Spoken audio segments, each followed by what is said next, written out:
Hi, I'm Kelly. I channel my spirit guides, and today I went to the Oregon Caves, and driving back to my campsite teepee, I found this water hole, and oh my gosh, it's so cold. So it's more like a cold plunge, but some kids, I was down there and then some kids came by and I was like, I don't have any kids with me. I'm gonna go find a different spot. So, gosh, it's so pretty. Let's channel here. Okay, a raven showed up to me at the caves, I think. I gotta look it up still. It had a round tail, and the beak looked curved, and it was so loud. It wasn't a squawk, it was like a I was like, what? It showed up like a couple times. So I'm gonna channel that raven right now. What was it trying to tell me?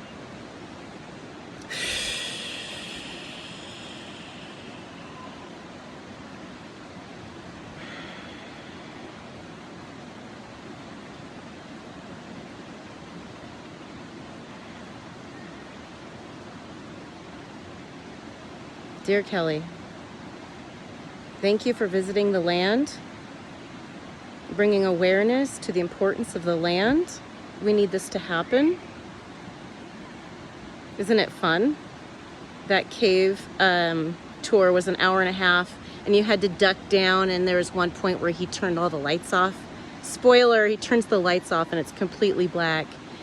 It was great for kids like 5 and older, I think I saw in there. Totally fine. But it was a lot of climbing and stairs. And gosh, it was so beautiful. Wow. Make sure you go up to the Lost Heaven or Paradise Lost. Yeah, you got to go up and see that. Anyway, Kelly is noticing how much beauty and majesty is on this earth, and it's paradise lost. It is. Paradise has been here the whole time, but it was lost under the control of the land.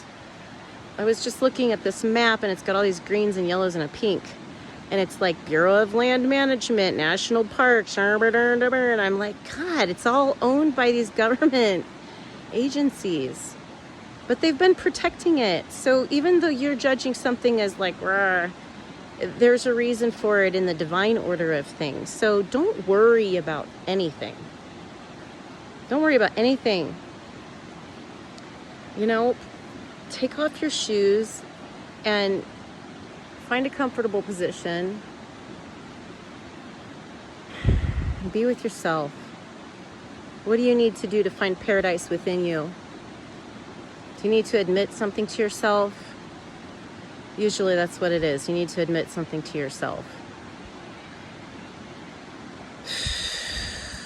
And it's easier to admit things to yourself when you're quiet and you're alone and you can be vulnerable. Sometimes other people help us be vulnerable, and sometimes we need to be alone. You got to explore it all. You're the one with the intuition inside you guiding you towards it, and you're the one ignoring it. So decide you're going to listen to it and do your best and find the people who are cheering you on. And that's how you're going to anchor heaven on earth. It begins small. It begins with making your bed in the morning and having conversations with yourself about the coffee. So it's all within you. Every single one of us. It's within each of us. And so it is. Namaste.